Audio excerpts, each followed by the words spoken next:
Back in the 1950s, the US Army decided it needed a bigger helicopter, and this was the result.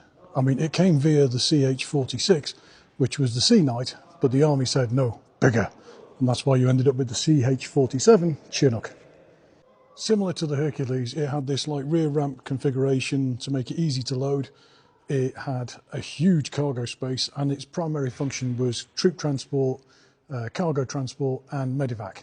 But just like the Hercules, it was such a versatile frame that it ended up getting used for a lot more things, including strapping a load of guns to it and turning it into a flying tank.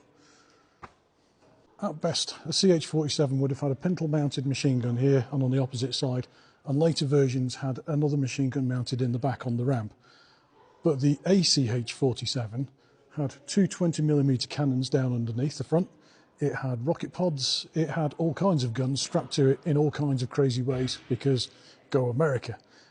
But to be fair, it was actually quite effective in combat. It proved to be quite a good platform to provide fire support from. But they did lose 3 of the 4 they built, and the one they didn't lose was in testing in the US. The first one was lost when it was taxiing and it collided with another aircraft. The second one was lost when one of the retaining pins that held the 20mm cannons underneath came free, and the cannon pivoted and shot its own rotors off. So that one came down by self-inflicted wounds.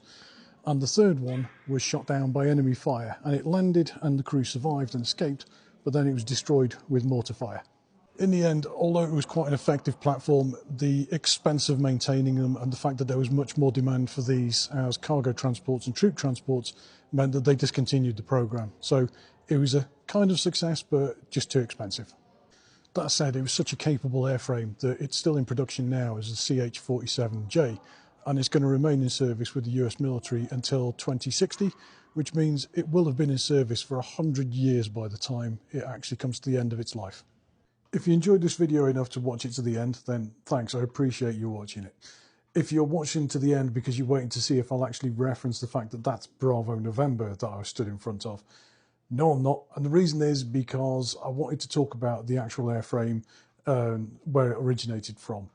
Bravo November, though, deserves a video entirely to itself because it's got an incredible backstory. It's got incredible history. There's been 4 DSOs awarded to pilots on that thing.